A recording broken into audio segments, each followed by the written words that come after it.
Hello, everyone. Good morning for those who are on the West Coast. Good afternoon. Great to see so many familiar faces here.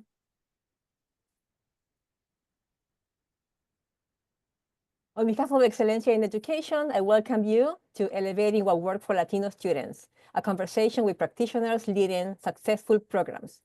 We're looking forward to having a robust conversation with program leaders, and to make sure that we have enough time, we'll jump right in. Today's session will include an overview of examples of Excelencia and a panel discussion with representatives from the programs that have been recognized as the 2024 Examples of Excelencia. A few housekeeping items.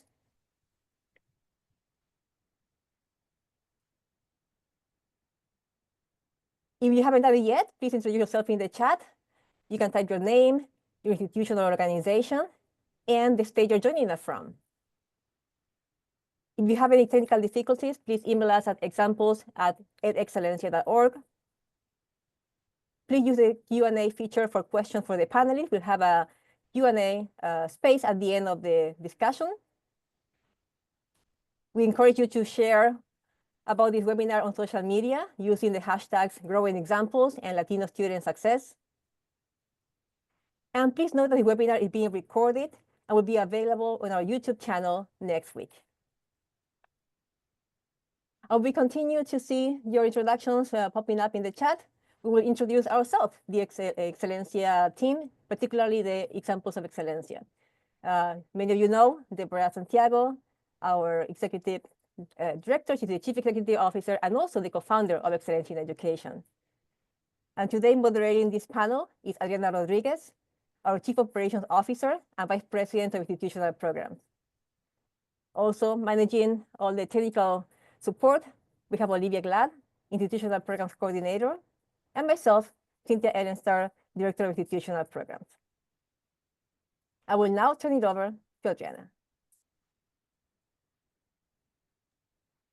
Hello, everyone. Yeah, thanks. I'm glad thanks for the notice about the chat, and so excited to see them all coming in. And thank you, Cynthia, for passing along the mic and welcoming everybody.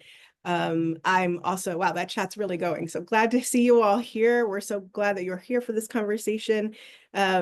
Before we get started and meet our wonderful program leaders, we're going to do a little bit of background on Examples of Excelencia. Little bit of context here. So 20 years ago this year, Excelencia in Education created Examples of Excelencia, in large part because here in Washington, D.C., where we are based, our co-founders kept hearing conversations about students broadly, but very little about what it takes to serve Latino students amongst all students, with an understanding about what is needed and looking at outcomes amongst Latino students.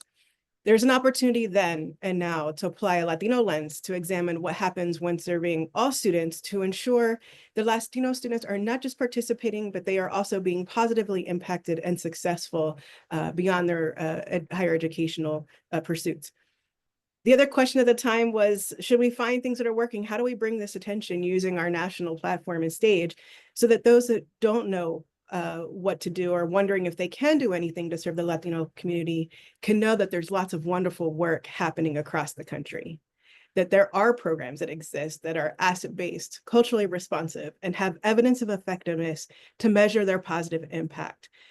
So that's what we were looking at 20 years ago. We're still looking at that, and that we are gathering those programs and practices and sharing them as an opportunity to show what is possible, as a way to show that there's no excuse for inaction, that there is work that can be invested in, there is work that can be replicated and scaled to serve more Latino and all students. So that was the context, the opportunity before Excelencia back then and now. And so Examples of Excelencia is an approach of our small nonprofit to bring awareness and attention to hopefully gain investment and support for the kind of work that's happening day in and day out.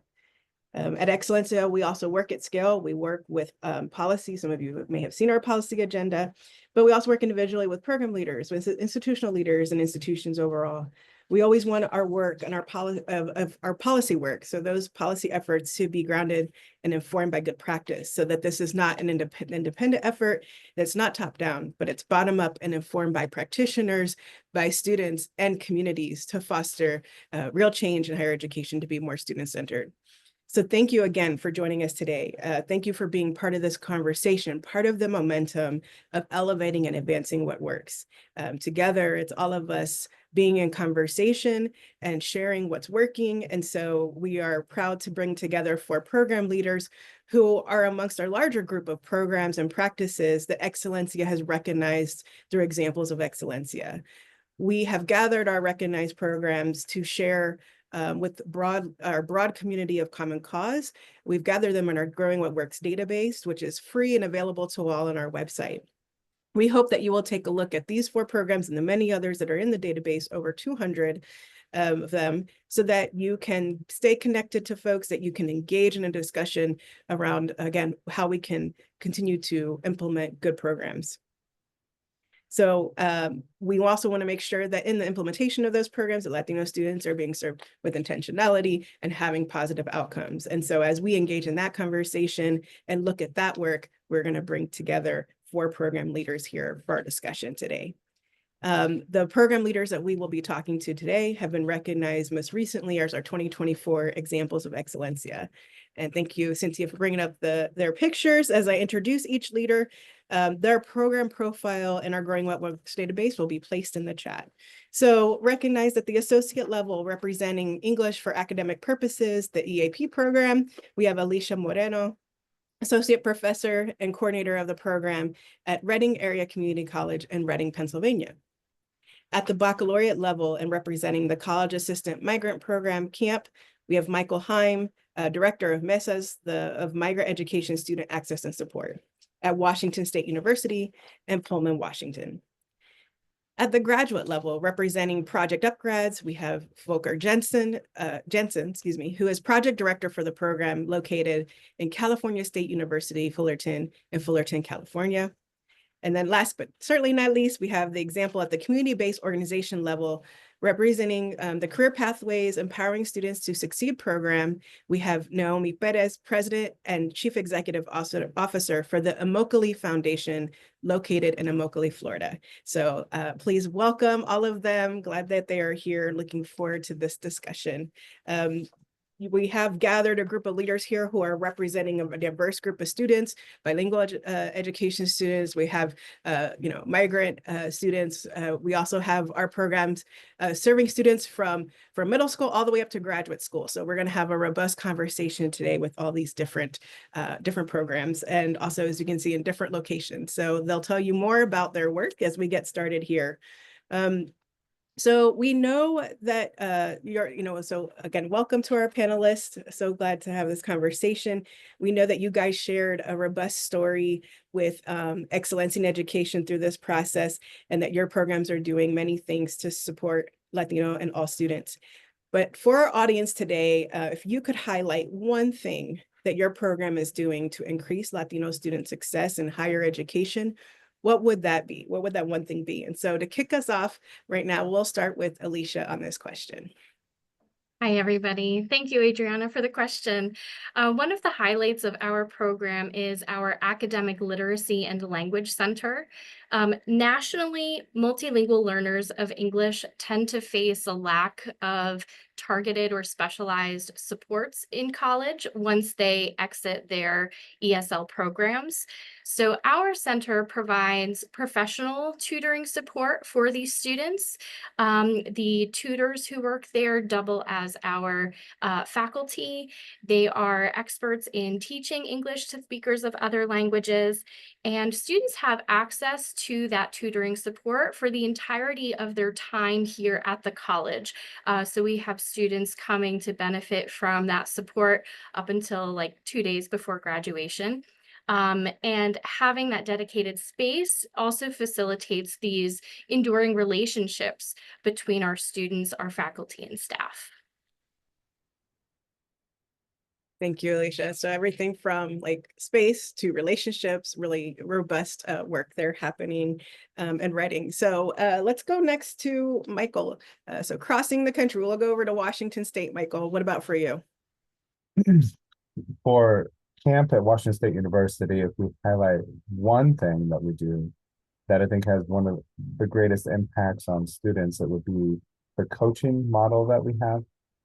We have trained our camp staff to the International Coaching Federation standards to an ICF training.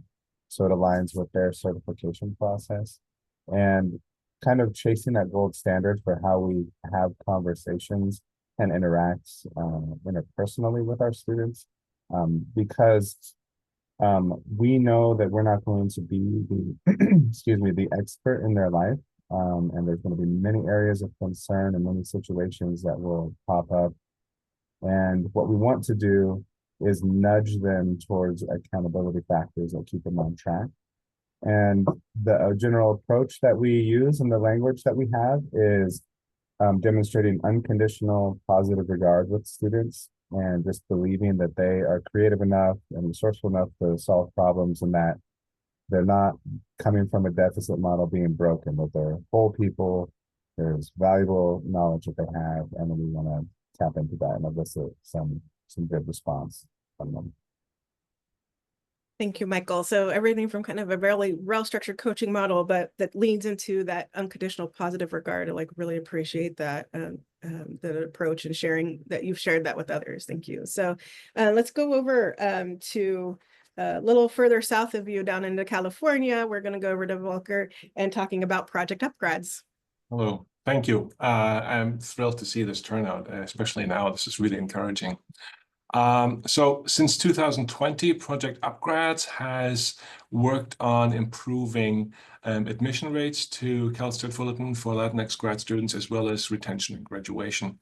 And the one item that I think that I could see reproduced in many other places and I want to point out to is our mentorship program for graduate students that focuses not on an academic connection between mentor and mentee or an advising connection, but more of a personal connection.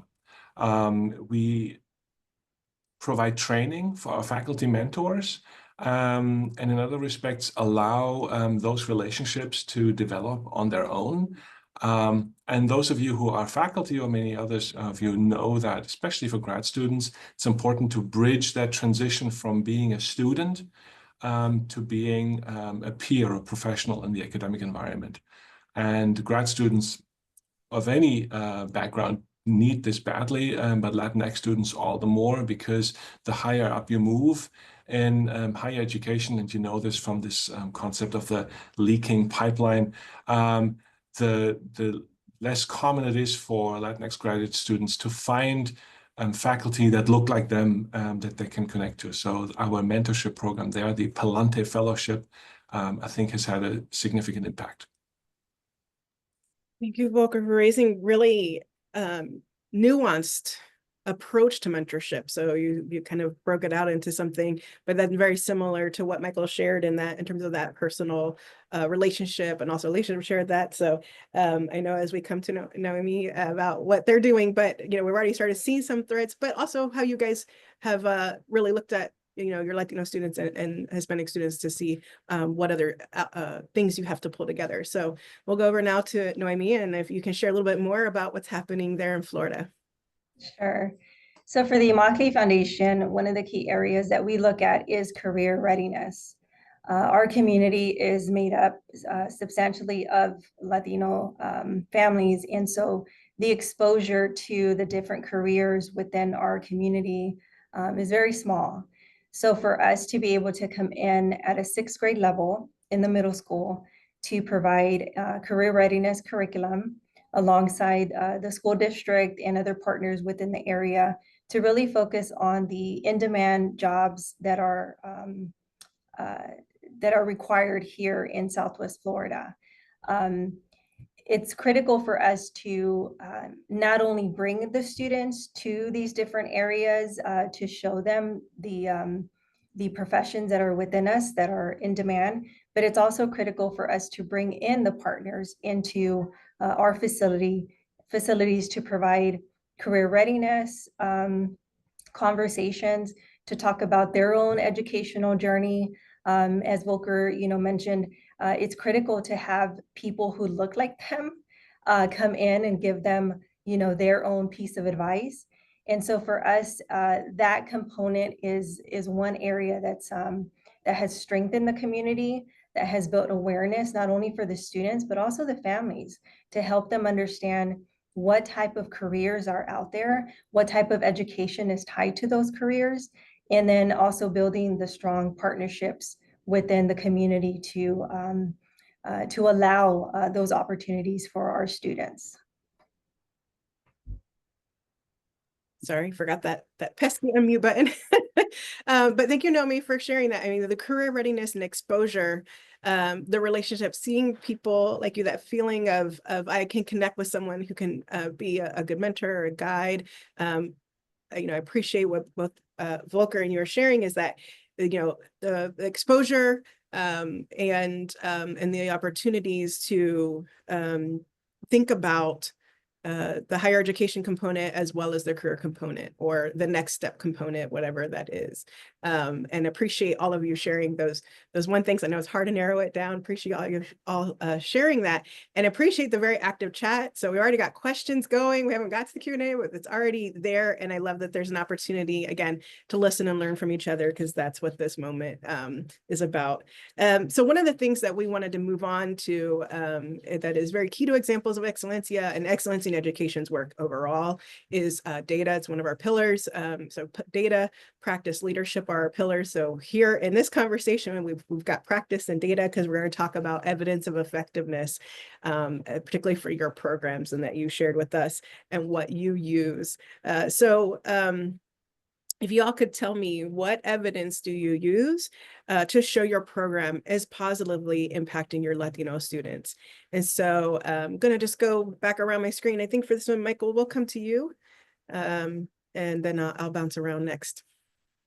Yeah, at camp, I think the important part to understand about the data is that we've always been chasing a standard of being able to compare and demonstrate the effectiveness of the program between camp eligible and camp students. And we have the benefit of being at Washington State University, that is located within an area that has a lot of migrant seasonal farm working students that are attending, and camp serves a cohort of 50 every year. What we've been able to do is identify our comparison group, and then we've compared their outcomes to our camp students' outcomes, being camp is the intervention that we're looking into, and trying to look at different levels of each one of the data indicators or variables that we have. So I guess the main thing for comparing our group is that we're looking at credit completion, we're looking at fall to fall retention, we're looking at GPAs, and of course graduation rates. The above and beyond for our program is that as a federal project, we're not necessarily required to track or have a comparison group. But we do track all the way through graduate school completion, through the National Student Clearinghouse. And we want to make sure that students are making progress toward that graduation mark. So being able to have that paired with some of the qualitative data and kind of marry the quantitative or the empirical data, I guess we could say, is really what we want to put forward as a way to demonstrate that we're effective. Because if you're comparing apples to apples, you've got a good idea about how effective the program is. So we're looking at those general factors as well as trying to drill down deeper. But that's really where we're at. And I think that it's something that any program could do to lead the way in demonstrating their effectiveness if they have a particular set of students that they're serving as well. Thank you, Michael. I'm going to cross over to Noemi, because I know that there's some really great data work happening there. I mean, you all have great data work, otherwise it won't be a conversation, but I think a nice pairing to the answer that Michael gave. Sure. So annually, we serve about close to 1,400 students. And so our surveys of our alum are very critical in collecting a lot of the data when it comes to seeing the journey from, 6th grade all the way through post-secondary and then into a career. So we pull a lot of that information. 7 years ago, before the creation of career pathways, we really looked at the data, and the question was, how many students were working in their field of study and how many students wanted to return to Southwest Florida. So from that data, we identified that 40% of our students were not working in their field of study, but many of them wanted to come back to this area to work and to live here. So collecting that data, also looking at the workforce data that was available to us here in this area. And now it's Florida Commerce, but Florida Employment Opportunity data we also looked at. And for us, it was really looking at the Southwest Florida area, not so much, the entire region or nationally. We really wanted to hone down on our area because of the data that we were collecting from our alumni. So from pulling the workforce data, we identified that there was 4 pathways that were going to be in demand here in our area. Business management and entrepreneurship, healthcare, education, human services, and then engineering and construction management. So within these 4 pathways, we have identified that there's so many professions that our students can be exposed to.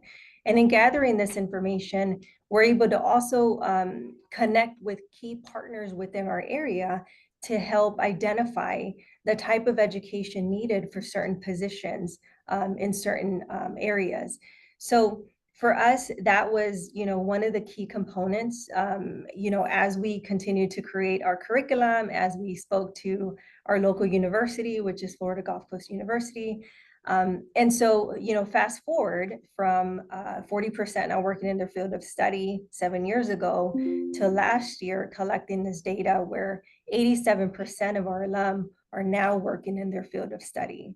So the different data to us is so key. It helps us not only identify and evaluate what we're doing and if it's working, but it really shows us, where we needed to be guided next. And especially specifically for Latino students, as I talked about exposure and helping them bring that education to them, this area for us was heavily important.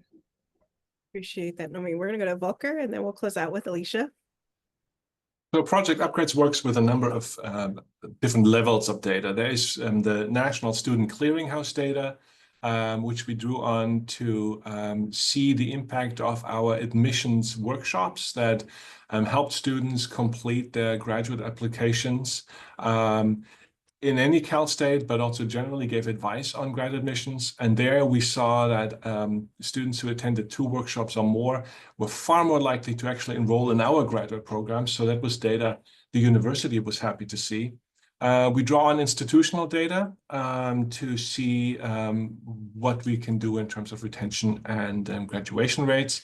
And also in the completion of applications, we noticed that one leak in our academic pipeline is the number of incomplete graduate program applications. And our persistent graduate admissions advising system actually helped increase the number of completed applications amongst those that we counseled to close to 95%, whereas the average rate of completion was more like 75%. So we had a real impact there on closing that leak in the pipeline. We also do a lot of our own surveys. We have between 4,600 and 5,000 graduate students at any given time. Between 1,450 and 1,600 of them are Latinx. So we have a large population. And if we want to make the case to our university administration or to illustrate to faculty the situation of our students, having their input is really crucial. And we often succeed with survey response rates of 800 to 850 students. Finally, we really use a lot of stories, especially when you want to keep your program visible at the institutional level, having newsletters in which student stories or faculty stories show the impact that can sometimes not really be that visible within the numbers. That makes a big difference. I would point out to anyone who's doing this work, they probably have learned this lesson. You need to plan. For any time you want to use data, plan. Any institutional office that you ask for data, they probably need a month to get this together. So that's one of the lessons we learned and working with data, that you really need to look ahead. And Eleisha, want to close us out? So our institutional research team has helped us to disaggregate our data and specifically look at the Latino students in our program. They make up 75 to 80% of our students in any given semester. And we have been looking at retention rates, course success rates, not only when they're in our program, but also once they have moved beyond our program into their general education classes. So what we have found is that specifically, the Latino students in our program are being retained at a rate of about 15 percentage points higher than the Latino students in the general population at our institution, students who have not been in our program. We have also found that the students in our program are passing their common general education courses that they would take in their first year at a rate of about 9 percentage points higher than the general population. So, we have this really good quantitative data, but then anecdotally, we're also finding that our students are just constantly coming back to visit us. We have students who transfer to four-year colleges and universities in the area, and they still want to come back and work with our tutors. And we have had so many graduates who come back and volunteer to speak to our current students to encourage them to persist because they have been so deeply impacted, and their academic trajectory has been so deeply impacted by the foundation that they received in our program. Thank you all so much. I kind of stayed quiet because you guys had such a wonderful, rich representation of evidence of effectiveness, but also, Eleisha, like what you close with, which is some of the qualitative pieces, right? The things that you can see as students are walking in. Noemi, you shared about the partner and employer engagement, right? And using some, and you all talked about different sources of data. So whether it's, your Chamber of Commerce or employment data, or it's National Student Clearinghouse, or it's application rates. I mean, so just, and working with your institutional research offices, like Volker saying, so you guys have talked about both the people and the sources and the actual outcomes in your answers. So such a rich conversation. I know we could talk data all day because it's not just the numbers, it's the impact that you guys are having, right? And the stories that then come along with it later on as students come back and share what they've done. So thank you all so much. I'm going to get emotional because my practitioner heart is also remembering faces of students as you all are talking. So we've got to move along here. So we're gonna move on to our next question. Excelencia has an unapologetic Latino lens in our work, but we have always been very clear it's not the exclusion of others, and we know that you guys also don't do your work at the exclusion of others. Our work is though out of a recognition that Latino students can be overlooked in program participation and outcomes, and so appreciate how you guys talked about disaggregating data to make sure they're not overlooked, right? But as you guys reflect on your practices and how, so I want to ask a question about how have you balanced engaging and working with Latino students amongst all the students you're serving? So for this one, I'm going to go back to Volker because, you would talk a little bit about some of the work happening in graduate education, which also sometimes doesn't get enough attention. So I want to come back to you to get started with graduate education. We'll come back to some of the others. So this is really about how to intentionally serve the Latinx student population. And I could give a lazy answer and say, we are a Title V Part B program from the Department of Education. And so we are privileged enough to have a grant that supports our exclusive focus on the Latinx student population. But that, of course, is not a maintainable institutional model. And the grant nature is to institutionalize our practices so that we serve Latinx and all students in this manner down the line. And for us as an HSI, we need to embrace HSA not as a demographic characteristic, but it's a practice. So what does it mean to practice HSI? And I think at the heart of it is that you need to get to know your students. And we need to know our students not only in their academic settings, but as people, who they are at home, who they are in their family, and what their hopes and dreams and their stories are. So we know at CalStat Fullerton that our students, our Latinx population, is more likely than not to be full-time employed during the day. We know that our Latinx students, more likely than not, have family obligations, not necessarily as parents, but as siblings, as sons and daughters, as cousins and nephews and nieces. And that they take these family obligations seriously because they in turn get a lot of support from those families. And so those families ties often cut both ways. They sometimes restrain their academic potential, and sometimes they empower them. And we make a lot of effort to hear our students and have them tell their stories to us. And we actually have a 1-hour reading of our students who tell the stories of what makes them succeed and why they struggle. And then, of course, our grad students are also a distinct population that are worth getting to know because they tend to be older. They tend to have more obligations in Southern California. Knowing that they have long commutes is a really important part of understanding their daily struggles. And if we address these challenges and incorporate them in the way we approach them as faculty and administrators, then we help and support them, but also everybody else, because while they are maybe disproportionately likely to have, say, family obligations, they are not the only ones. While they may disproportionately having longer commutes, they are not the only ones. And including them supports everybody else in the process. Appreciate that. Thank you so much. We won't have time to hear everybody's answer, but I think there was some pieces of Michael's opening that I think, Michael, if we can go to you and hear a little bit your answer to this question about balancing serving Latino and all students. Yeah. It's a hard act to follow when Volker's talking about this, like passion.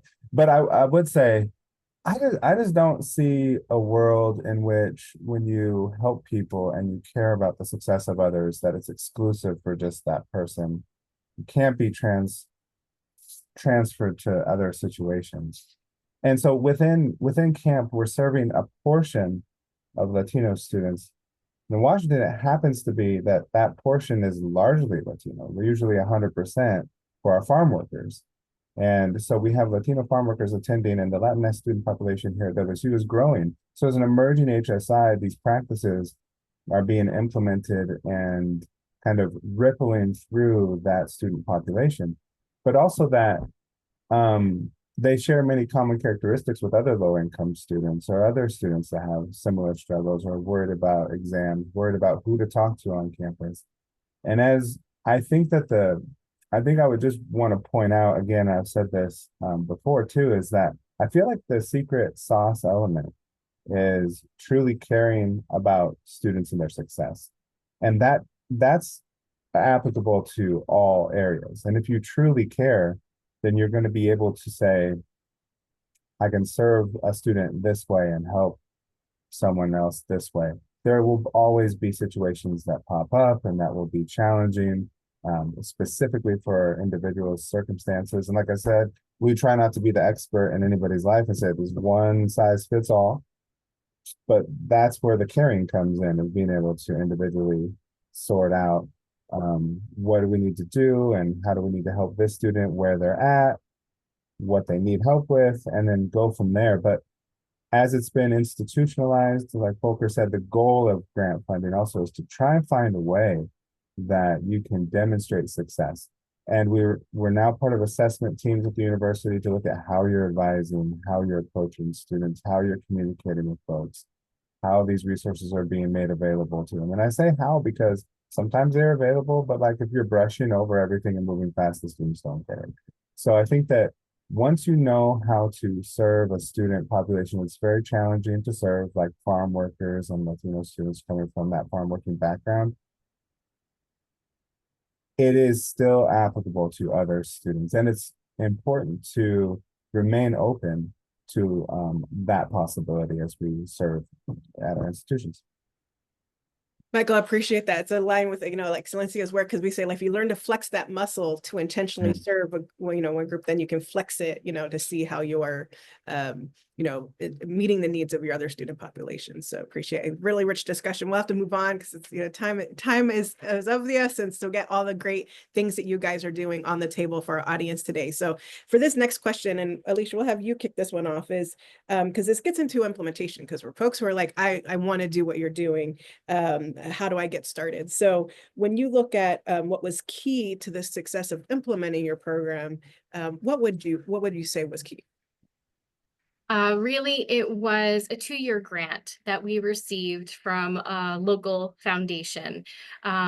The funding from that grant allowed us to expand our tutoring services, and it also allowed us to provide regular paid professional development for all of our program faculty and staff. And in the 2 years that we had the grant, we were able to demonstrate such tremendous success that at the end of that, our institution decided to institutionalize that budget that we had with the grant. They absorbed those costs so that we would be able to maintain the same services that had proven to be so successful in the 2 years of the grant. So in addition to that funding, though, was also just the metaphorical buy-in from our administration, from our college president, to know that our administration recognizes, notices the value of the impact that we're having on these students, even though, it's a small group of students. We're serving about 200 students per semester. Knowing that our administration recognizes the tremendous impact that the program is having on those 200 students a semester is really motivating to us and encouraging us to continue with what we have shown works for our students. Thank you, Eleisha. And Noemi? For us, I talk a lot about our data, right? That was key for us to create career pathways and to make a shift. But one of the key areas that was successful for us in implementing this program was our partnerships, and not just a partnership, but a collaborative one with the institutions around us, with the school district, with the business partners that have come to the table. As I mentioned, we gathered the data on our students, and we were seeing what was working, what was not working. But when we shifted into this career readiness focus, we had to bring in the players that were the experts in this area. We were just here with the data, and we knew that we had to best prepare our students and provide, more of a service for them, more educating. But they were the ones that came in, and they're the ones that shared their difficulties, their challenges. We came in and we really brainstormed with them on certain solutions. So in essence, we had the population, right? And a population that they wanted to serve as well, because they knew that there was a lot of talent in our community. They just didn't know how to come in and how to be a part of it. So we offered that side of it. And, I have a very unique position because I also come from the community. So I'm able to sit in rooms and really represent our students because I am one of them. So in coming to the table and having them be a part of it, that's what made it much more of a collaborative effort versus just a partnership where, this is what we need from you, and, this is what they can offer. It was really sitting down with them and coming up with a plan and having them a part of our curriculum. So once that happened, more of the doors, more of the opportunities started to happen for us.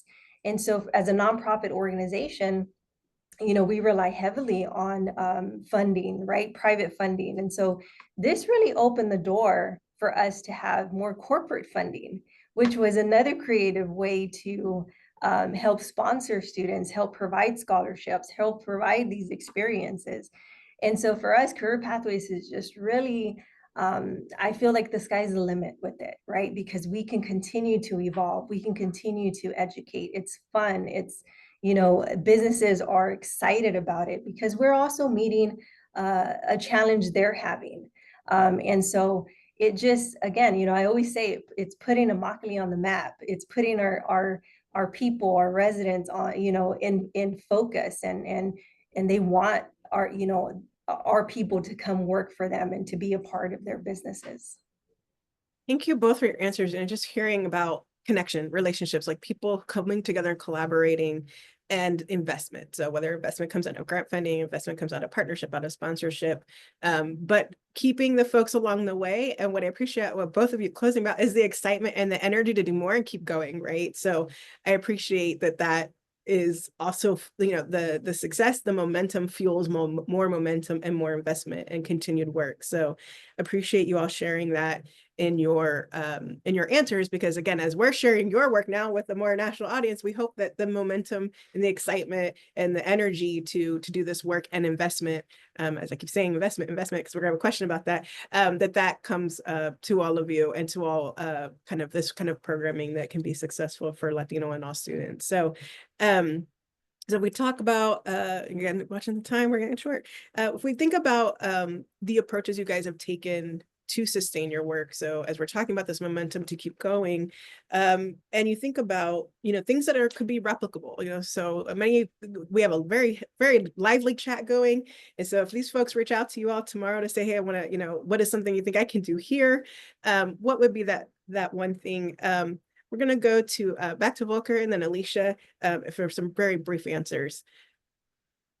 So which of our practices are applicable elsewhere? Was that your question? Yep. Yes. So I think our mentorship program is can be easily implemented with fairly limited funds, because we provide some funding for faculty training and the training coordinator. And I think for any graduate student program or a campus, even with a small grad student community, this can make a big difference. I would say our onboarding program, where we for one weekend have Latinx students come together and really strengthen their sense of validation and purpose and validity of being in the graduate program. It was a tremendous success. The students are thrilled and exhilarated to get into the program. I could see this happen many places. And at a higher level of cost, to implement an admissions advisor for graduate programs that recognizes that our grad students are far more likely than even undergrad students to be first generation, to not have a family member show them how to be a graduate student. That I could see make an enormous difference in admissions completion rates in many institutions. Eleisha? So it's two-pronged. College ESL programs tend to be long, 4 to 6 levels, which can be 4 to 6 semesters. So we have a reduced course sequence for our students. It's 3 semesters, which students can finish in a year. So that reduced sequence is definitely replicable, but what really makes that work is having the specialized tutoring support for multilingual learners of English that extends beyond their time in our program. So it doesn't even require a dedicated space like we have, but if you can have some dedicated experts, TESOL professionals who can support multilingual learners throughout their time at your institution, it allows you to accelerate that ESL sequence that students need to go through at the beginning of their college experience. Thank you, Volker and Eleisha, for sharing, I guess, a little bit about what you think others can follow up with you on, because again, I think the questions and the emails will come to you all quickly. And so we can get everybody answer every question, but hopefully folks are getting enough about your programs to do that follow-up. As we talk about, again, the sustaining and replicability piece, I want to move on to a question about investment. And if, you know, we could shake a money tree right now and send some funding your way, where would you invest those funds? And again, if you can maybe think also about, like, because it would sustain, like what is it sustaining? What would that investment sustain? that could be a way to kind of get at some of the other sustainability part that Michael and Noemi, that we didn't hear from you. So we're going to start with Michael and then continue on. Great.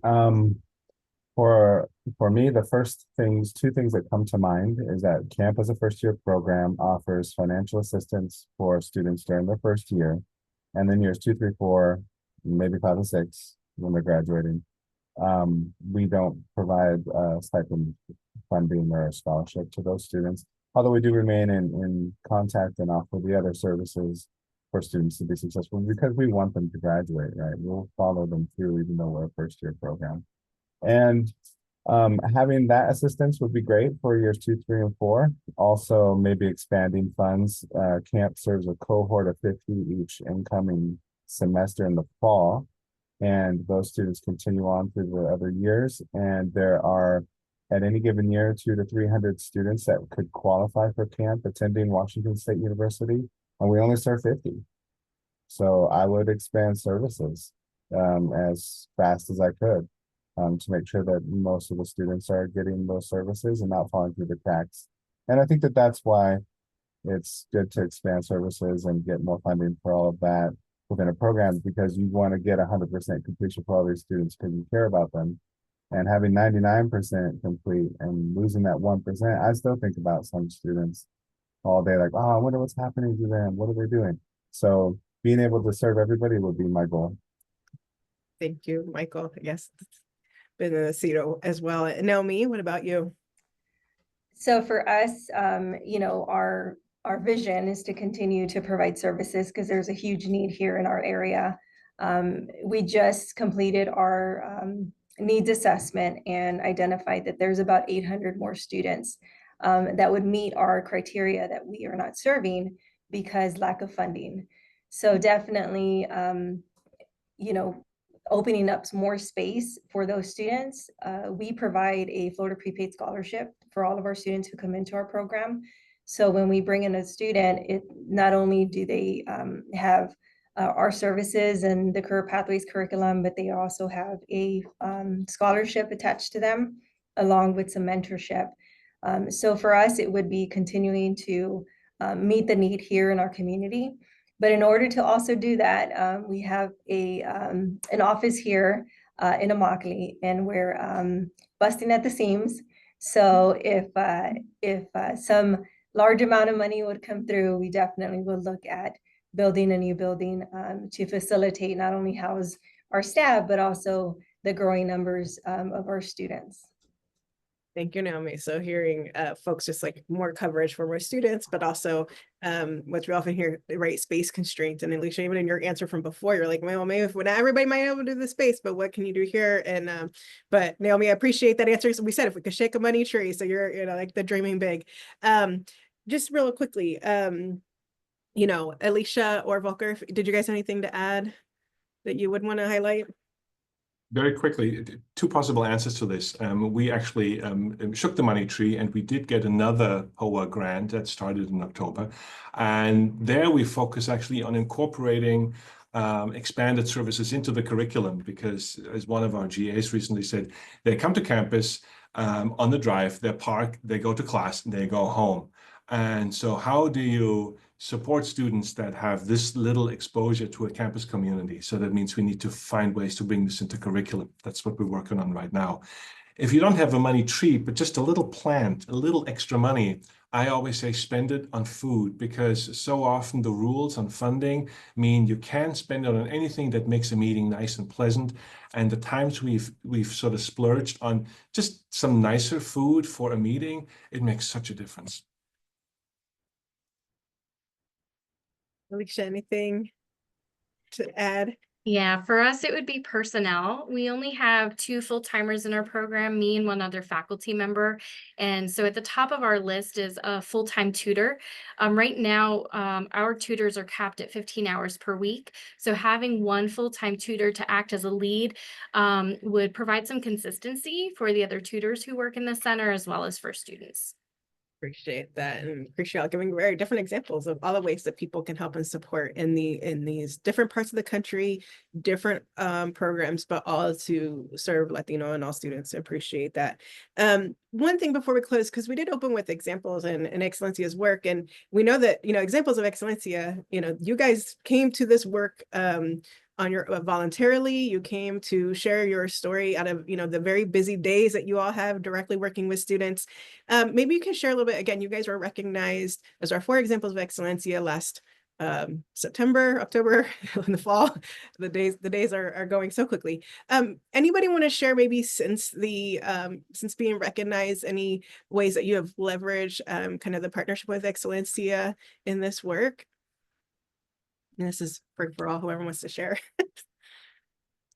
Well, I would say that, sorry, Volker, I saw you starting to go. I'm like, let me just get in there. But I would say that I think it's kind of like the focus of Excelencia in education is very data informed and evidence-based practices, but that data only comes after you've served students and you've had their stories kind of play out.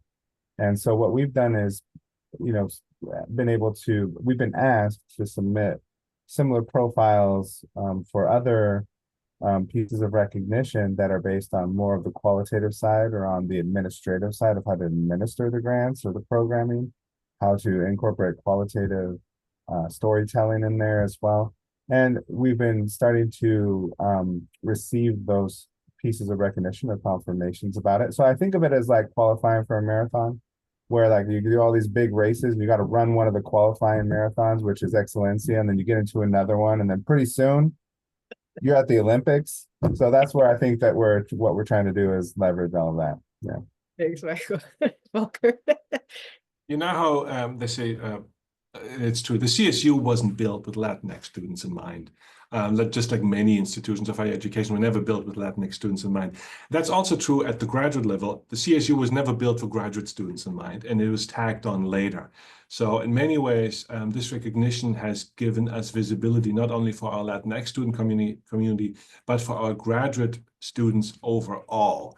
And I think our provost and president's office have been much quicker to respond and more likely to see the value that we add to the institution. And so our new grant, and this may just be coincidence, but we have an office that provides enough space for our 20 GAs and 2 staff members, whereas in the last couple of years on Project Upgrades, before we got the recognition, we had to move our offices every 5 or 6 months or so. This may be completely coincidental and have something to do with institutional space, but I like to think that the visibility and recognition has made a difference there. Appreciate the stories. Anyone else before we hop over to our very lively chat and our Q&A? I'll jump in. I'll just say we have been leveraging it with recruitment and potential students, because we're working with multilingual learners. Students coming out of our local high schools are often not sure if college is for them, if the English skills that they currently have are going to be enough for them. So we've been using the recognition to show them, look, we're really good at what we do. We promise we're going to be able to help you. And if attaining a college degree is your goal, we're the best place for you to start. Great. And I think actually the question just came about, I think I saw something about recruitment. So Eleisha, I think that was the timely answer. And then Noemi, you want to close this out? Yeah, for us, it's, as I mentioned, as a nonprofit, fundraising is key for us. And, having this recognition has really provided more credibility to the data that we collect to our program, to showcase that what we're doing is working, because we have a credible national program that has recognized us. And so it's really helped us on that forefront, as well as, other individuals who are not aware of, Excelencia. We're able to talk to them about the organization. So I think for us, I would assume as well for everyone here, not only is it helpful for us, but we're also providing that exposure for Excelencia as well, as being recognized as one of the programs. Well, thank you all so much for this very rich. I mean, I hope the audience feels as I always do. I could spend all day with these folks. They're such great conversations about really important work that is positive and uplifting. And thinking I'm seeing that in the chat. So now we have just a few minutes to turn over. Cynthia, I think again there's been a lively chat. I think some panelists are already answering, but are there maybe one watching the time, but maybe one question we can uplift for our panelists that came in that we can get started with? Yes, absolutely. There are many questions, definitely more than time that we have. So one of the questions is regarding the impact of your programs and the comparison of the treatment and control groups. Are the students in your programs chosen by any criteria, or do you welcome any Latino student who want to participate? Is there a self-selection bias? Who's going to take that one? Well, the main factor I'm selecting when students come in and are admitted to WSU and to our program is motivation. If they're motivated to change their life through education at the baccalaureate level, then you could be part of camp if you meet the agricultural requirements. So our GPAs come in slightly lower than every other group at the university, but our graduation rates are 16% higher.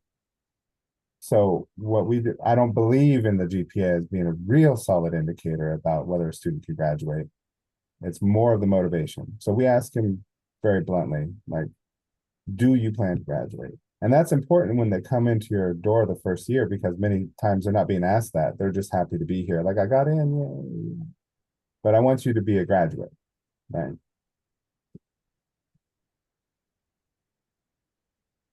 Anybody else want to answer, or should we move on to the next question? Yeah, I think Volker. at some point the self-selection bias always comes in, because this is not a medical trial, where you can help them against their own motivation or will. So we don't just wait for people to come to us. We reach out and approach them, but at some point they have to say, yes, we want this. Yes, we need to make a marginal additional effort to say, have a mentor and be a mentee. If that's not there, then they self-select to not take advantage of this. And then, yes, we can say neutrally determine that this program would help anybody. It helps those who are willing to participate in it, I guess. And so to that extent, maybe the self-selection is kind of hard to avoid. Thank you, Volker. There are several points, and I know that we are almost at time, but we want to make sure that we give the option to the panelists to perhaps share in a few words some encouragement, comments regarding some concerns that several attendees have expressed in the chat and the Q&A regarding the changes that are being made by the current administration. Basically, how do you continue serving students, taking into consideration the changes that are being made? I can just share a little bit about what's happening in our community. So for us, our mission is to continue to build pathways to success for our students. And so we're going to focus on providing those continued opportunities for our students.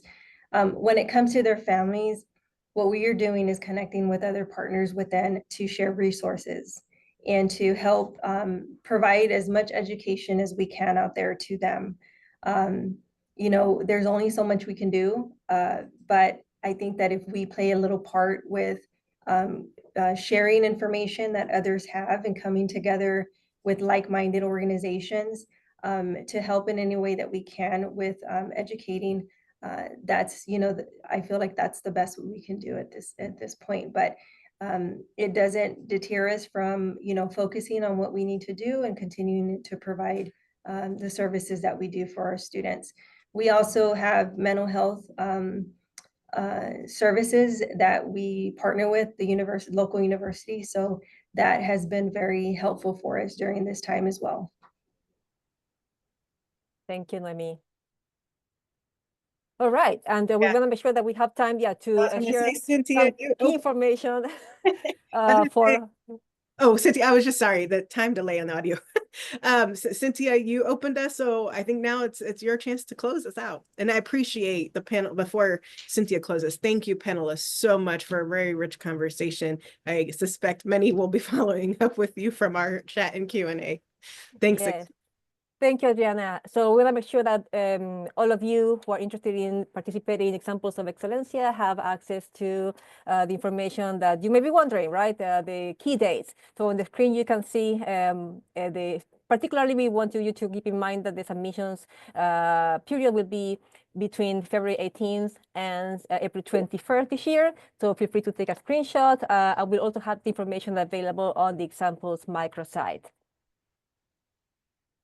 This year, we're making a few changes regarding the participation criteria. So for those who are curious about who can participate in Examples of Excelencia, you have on the screen here. If you have any questions about whether you can participate or not, or if you want to know how your institution can join the President for Latino Student Success Network, please send us an email at examples@edexcelencia.org, and we'll be happy to provide you with the information that you need.